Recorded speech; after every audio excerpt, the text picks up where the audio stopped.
I want to get it open as soon as we can. We have to get our country open. As the president signals he wants the economy to reopen as soon as May 1st. The metrics right here.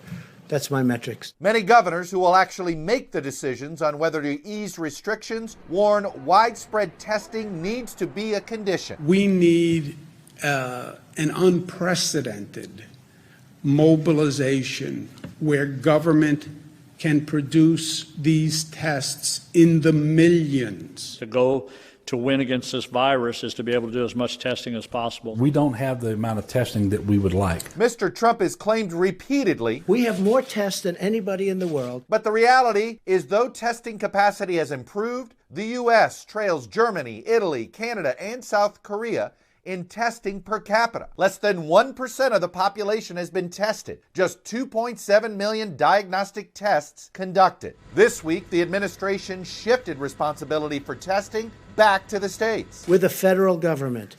We're not supposed to stand on street corners doing testing.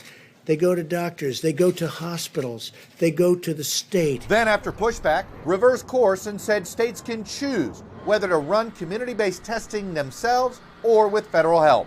The president does not accept any responsibility. We've taken testing from a broken system that I inherited to having the best tests. In fact, the faulty test was created this winter by the CDC. We found that in some of the states it didn't work. The FDA also became a roadblock, with regulatory barriers to private and public health labs conducting tests. And the government did not provide labs enough testing supplies. We are particularly short on the test kits to be able to test for the virus. Without a vaccine or treatment, public health officials say widespread diagnostic testing, as well as antibody testing to determine if someone has had the virus and might have some immunity, are required. We still don't have good testing in place.